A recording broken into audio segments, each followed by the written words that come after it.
Good afternoon and welcome to BizTech's Midday Market Watch. Our guest today is Vishnu Varathan, Head of Economics and Strategy at Mizuho Bank. Hi Vishnu, great to have you again on the show.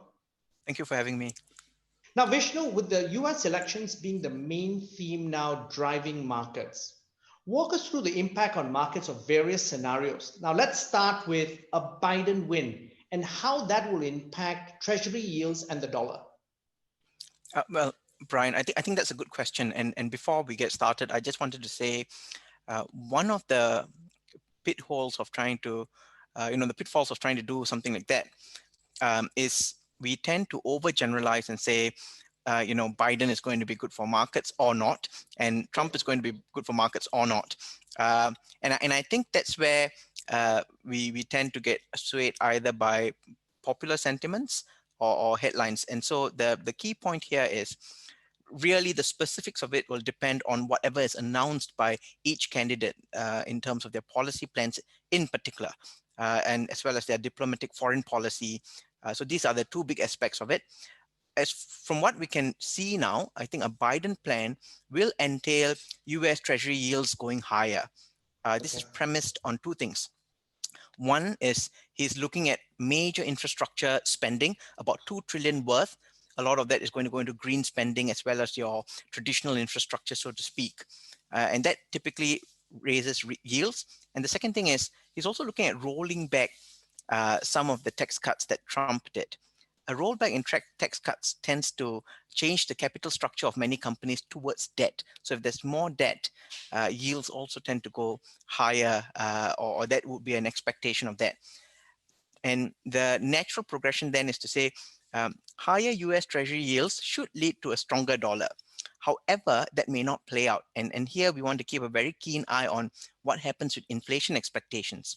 Because if you're nominal, so let's remember US Treasury yields are nominal interest rates. If that is rising together with inflation expectations, which markets measure based on break-even 10 years, so on and so forth, then your real yields remain the same. So as long as real US yields don't climb, dollar can be subdued, especially if it's complemented by the fact that markets will believe or may be led to believe that Biden would take a less antagonistic approach to China, hence allowing a stronger renminbi and more stable emerging Asia markets. Then, conversely, then, how will market volatility be impacted by a Trump upset win, especially since a blue wave is, after all, still expected, but with reduced probability, especially given the narrowing of the polls? And that's a very good question, Brian. And here's the interesting thing. Two things have happened. One is the blue wave itself, or the manifestation of a blue wave in the markets has evolved. Initially, we saw US Treasury yields going higher. And in the initial stages, equities wobbled a bit. They sold off a bit because, and this could partly, and this is conjecture, could partly be because markets were expecting tax cuts to be rolled back, which typically isn't good for equities in And terms of so the that cash would flow. explain then what happened last week. Yes, I mean, part of that is there.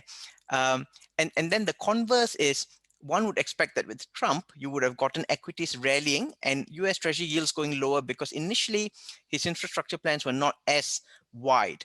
But Trump has now aligned himself a little bit more, promising a huge fiscal stimulus after he wins, which means to say that under Trump, you could get USD yields going a little bit higher, but equities perhaps rallying on the promise of more tax cuts to come and further deregulation. So even though we think of this as an upset, something that should rattle markets, if Trump's initial statements after markets perceive him to be a winner are not antagonistic towards China and in fact focus on spending and tax cuts, then I think equities, US equities will react that way.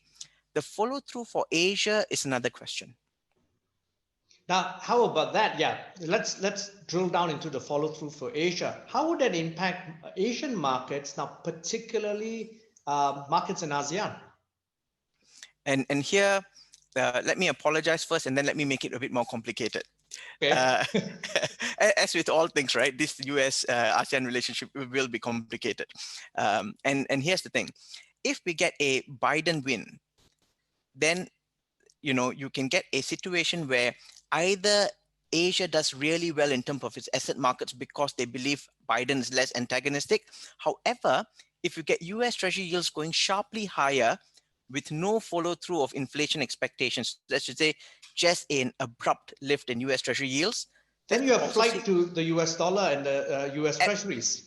absolutely. And so then you can get capital coming out of Asia, even though this is supposed to be a good scenario. So here, what keeps things in balance is where US Treasury yields go and how quickly and abruptly it goes. With Trump as well, similarly, uh, he could be good for Asia if that tide in US equities lifts boats in Asia. Everyone thinks, yes, it's a lot more spending in the US, so global growth will be raised, and he hasn't been antagonistic towards China. Right after elections, they think it's all good. However, if he is antagonistic towards China, and the other thing is if he mentions, and this is very specific, capital gains tax cut in US, again, capital will reallocate from Asia to US because it becomes more desirable. And these can cause capital volatility in one part of the world, while in the other part of the world, you can get the diametric opposite. So which is why I think the nuances of policy announcements will matter for how markets do. And the differentiation is worth thinking about. Thanks for your insights, Vishnu. But before we leave, um, who are you rooting for in the election? I just have to tell you, Brian, that on the Brexit bet and the US elections bet, I got both wrong in a row in 2016. So did So, everyone else.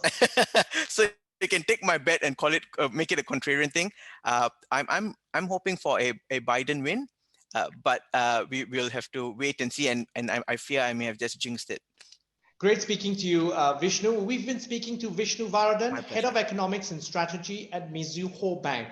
And we're on BizTech's Midday Market Watch. I'm Brian Fernandez. Check out www.biztech.asia for business and technology conversations.